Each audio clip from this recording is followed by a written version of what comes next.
बात करेंगे जोधपुर में सीआरपीएफ के एक जवान नरेश जाट की खुदकुशी के मामले में चौथे दिन भी गतिरोध जारी है। परिवार ने आज भी नरेश जाट का शव नहीं लिया। परिवार एमजीएच के मोर्चरी के बाहर धरने पर बैठा है। 2 दिनों से हनुमान बेनीवाल भी धरने में शामिल हो रहे हैं। सांसद हनुमान बेनीवाल और भोपालगढ़ से विधायक पुखराज गर्ग भी कल घटनास्थल पर पहुंचे और बेनीवाल ने कहा है कि जब तक नरेश जाट के परिवार की मांगों को पूरा नहीं किया जाता तब तक उनका धरना इसी तरह से जारी रहेगा।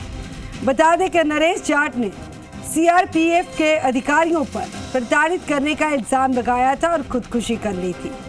इसके बाद से ही गतिरोध लगातार जारी है। बेनीवाल ने कहा है कि सुसाइड नोट में नरेश जाट ने सीआरपीएफ के अधिकारियों पर प्रताड़ित करने के इल्जाम लगाए हैं।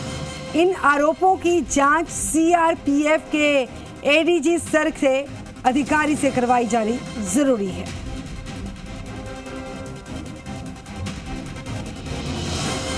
तमाम देश के अंदर जहाँ भी पैरामिलिट्री फोर्स सुसाइड हुए हैं उन सब परिवारों को न्याय दिलाएंगे। लोकसभा का सत्र चलेगा 18 तारीख को, उसमें भी इस मामले को पुरजोर तरीके से उठाऊंगा। एक अलग से आयोग का गठन हो, इस तरह की आत्महत्या हो तो अपने आप सो मोटो आयोगों बातों सुनो अलग किन अधिकारियों की हैंडल रहती है जिनकी लापरवाही है। और हम ये भी मांग करते हैं कि राजस्थान पुलिस जिनके नाम सुसाइड नोट के अंदर है उन सीआरपीएफ के जो जितने भी अधिकारी या जो भी है उनकी गिरफ्तारी भी तुरंत करेगा। तो एक बार फिर से बता दें कि हनुमान बेनीवाल को हमने सुना, उन्होंने साफ तौर पर कह दिया कि जब तक परिवार की मांगों को पूरा नहीं किया जाएगा, उनकी मांगे जब तक मानी नहीं जाएगी, इसी तरह से धरना प्रदर्शन जारी रहेगा। और सीआरपीएफ के उच्च अधिकारियों से जांच इस पूरे मामले मुतालिक होनी चाहिए, ये उनकी तरफ से मांग की गई है। और ये बता दें कि नरेश जाट ने खुदकुशी की थी, एक सुसाइड नोट छोड़ा था जिसको आधार बनाकर बेनीवाल ये कहा है कि सीआरपीएफ के अधिकारियों पर प्रताड़ित किए जाने का इल्जाम है। इसकी जांच होनी चाहिए और सीनियर अधिकारियों की तरफ से इस पूरे मामले की जांच होनी चाहिए। तो हनुमान बेनीवाल हमारे साथ खुद जुड़ चुके हैं फोन लाइन पर। बेनीवाल जी, आवाज मिल पा रही है आपको? मिल पा रही है जी। बहुत बहुत स्वागत है सर जी मीडिया से जुड़ने के लिए आपका। जी धन्यवाद जी। बेनीवाल जी, 4 दिन हो चुके हैं, परिवार भी बैठा है धरने पर, आप समर्थन में बैठे हैं और मांगों को लेकर आवाज उठा पा रहे हैं। आप जोरों शोरों से आवाज उठा रहे हैं, क्या कहना है कि किसी तरह का कोई जवाब या भरोसा मिला है? यहाँ से दिल्ली के एक मंत्री भी आते हैं गजेंद्र सिंह, क्या मंत्री हमारे राजस्थान से, और मुख्यमंत्री खुद इसी इलाके से आते हैं जोधपुर से। किसी भी नेता की संवेदनाएं सोशल मीडिया पे भी या परिजनों को टेलीफोन भी नहीं आया, इससे बड़ा दुर्भाग्य नहीं हो सकता। एक अर्धसैनिक बल का जवान, जो अर्धसैनिक बल हमारी अलगाववादी आतंकवादी नक्सली गतिविधियों के लिए हमेशा शहीद होते हैं, पुलवामा से लेके सीआरपीएफ का सॉरी, हमेशा इन लोगों ने समय समय पर जहाँ भी आवश्यकता पड़ी आंतरिक सुरक्षा इन्होंने हमेशा रखी हमारी। और ये तीसरी आत्महत्या जोधपुर के अंदर, पहले सब इंस्पेक्टर विकास कुमार और संदीप सीआई की 3 आत्महत्याएं जोधपुर में होना, और पहली 2 आत्महत्या में एफआईआर भी दर्ज नहीं की, मर्ग दर्ज हुआ और बॉडी ले जाके और घर पे सौंप दी। अगर मैं समय पर नहीं पहुंचता तो मुझे लगता कि इस परिवार को भी न्याय नहीं मिलता। सुसाइड नोट में जो आरोप किए, जिस डीआईजी का नाम है, 5-7 नाम जो सुसाइड नोट के अंदर है, लंबे समय से नरेश परेशान था और परेशानी के अंदर इसने अपने आप को गोली मार के संदेश दिया देश में कि दूसरे जवान मेरी तरह अपनी जीवन लीला को समाप्त नहीं करे। जवानों के लिए उसने लकीर खींची है और इसलिए कुर्बानी दी है। पैरामिलिट्री फोर्स के अंदर जिस तरह अधिकारी शोषण करते हैं, जिस तरह बड़े अधिकारियों को यहाँ पे आईजी डीआईजी या इनके कमांडर 50-50 सैनिक अर्दली के रूप में इनकी रसोई से लेके और घास खोदने का, खेतों में काम करने तक का काम करते हैं।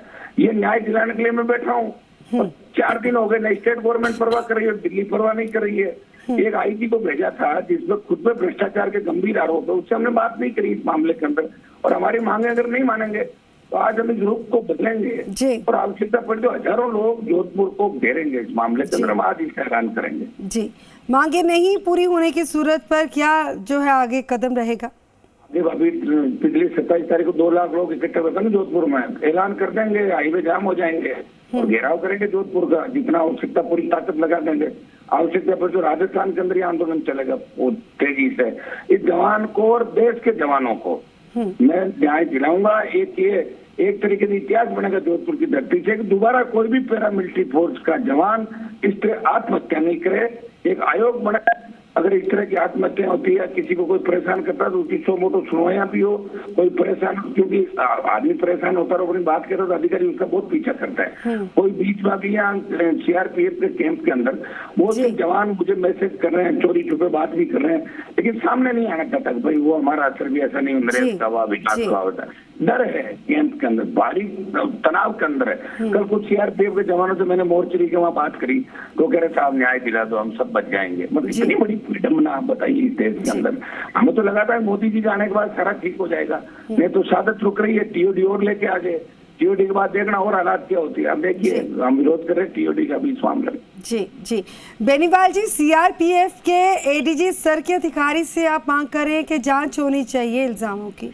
मैं पूरी मांग कर रहा हूँ। मेरी अगर आज मांगे इन्होंने नहीं मानी ना तो आप अभी तो हम देखो शांतिपूर्वक तरीके से बात करना तो आपको नहीं लगता कि राज्य की सरकार के साथ साथ केंद्र सरकार को भी दखल देनी चाहिए इस पूरे मामले? केंद्र सरकार के दखल की तो 3 दिन से मांग कर ही रहा हूँ। यहाँ के मंत्री खुद गजेंद्र शेखावत यहीं के रहने वाले हैं, उनका टेलीफोन तक नहीं आया। मैं कह रहा हूँ अगर हमारे पास भी कोई बात आ जाती है ना, किसी 24 MP है बीजेपी के और यहाँ के भी इस कम्युनिटी का जो नरेश है, लोग बड़ी बड़ी बातें करते हैं। कांग्रेस पार्टी में मंत्री 4-20 MLA है, एक व्यक्ति ने भी इस परिवार को ये भी नहीं पूछा क्या वाकया हुआ था। ये मतलब मिला जुली का खेल इस स्टेट के अंदर लंबे समय से चल रहा है। इसको लेकर ही हम लोगों ने सर्विस की शुरुआत करी थी। दुर्भाग्य, लेकिन न्याय मैं अकेला ही दिला दूंगा, मुझे जरूरत नहीं किसी की नेताओं की आवश्यकता नहीं। कोई स्टेट के अंदर दिल्ली न्याय देना ही पड़ेगा, क्योंकि जनता की ताकत के आगे सरकार हमेशा झुकती है, ये झुकेगी। जी मामले की जांच हो ये अलग से मांग है, लेकिन परिवार को सरकारी मदद को लेकर क्या कुछ मांग है? पूरी मांग है मृतक के परिवार को नौकरी, इनका जो वेलफेयर का पैसा है वो पूरा मिले, पेंशन मिले और इनकी शिक्षा का मामला हो। इनके जितने आरोपी सुसाइड नोट के अंदर है उनकी गिरफ्तारी भी हो, उनको सस्पेंड किया जाए, डीआईजी को यहाँ से हटाया जाए, आईजी की भी जांच और एडीजी इस तरह के अधिकारी जांच करे पूरे प्रकरण की। दोबारा ऐसी घटनाओं की पुनरावृत्ति देश के अंदर नहीं हो, ये हमारी मुख्य मांग है। जी बेनीवाल जी, बहुत बहुत शुक्रिया हमारे साथ जुड़ने के लिए।